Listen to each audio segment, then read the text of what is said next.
আজকে আমি আপনাদেরকে একটি অত্যন্ত গুরুত্বপূর্ণ বিষয় বলছি।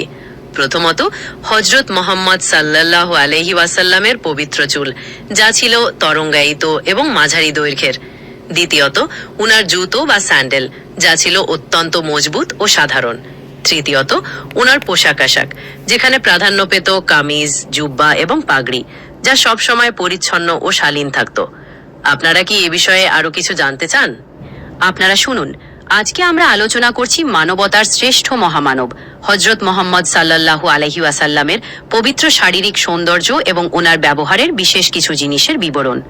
প্রথমেই ওনার পবিত্র চুলের কথা বলা যায়, যা ছিল তরঙ্গায়িত এবং মাঝারি দৈর্ঘ্যের, সাধারণত কান পর্যন্ত বা কাঁধের মাঝামাঝি পর্যন্ত পৌঁছাতো। এরপর আসে ওনার জুতো বা স্যান্ডেলের কথা, যা ছিল অত্যন্ত মজবুত, সাধারণত গরুর চামড়া দিয়ে তৈরি হতো এবং তাতে কোনো পশম বা চুল থাকতো না। সবশেষে ওনার পোশাক আশাক, যেখানে নিয়মিতভাবে কামিজ, জুব্বা এবং পাগড়ি পরিধান করতেন। এই পোশাকগুলো সবসময় পরিচ্ছন্ন ও শালীন থাকতো, যা ওনার ব্যক্তিত্বের সাথে মানানসই ছিল।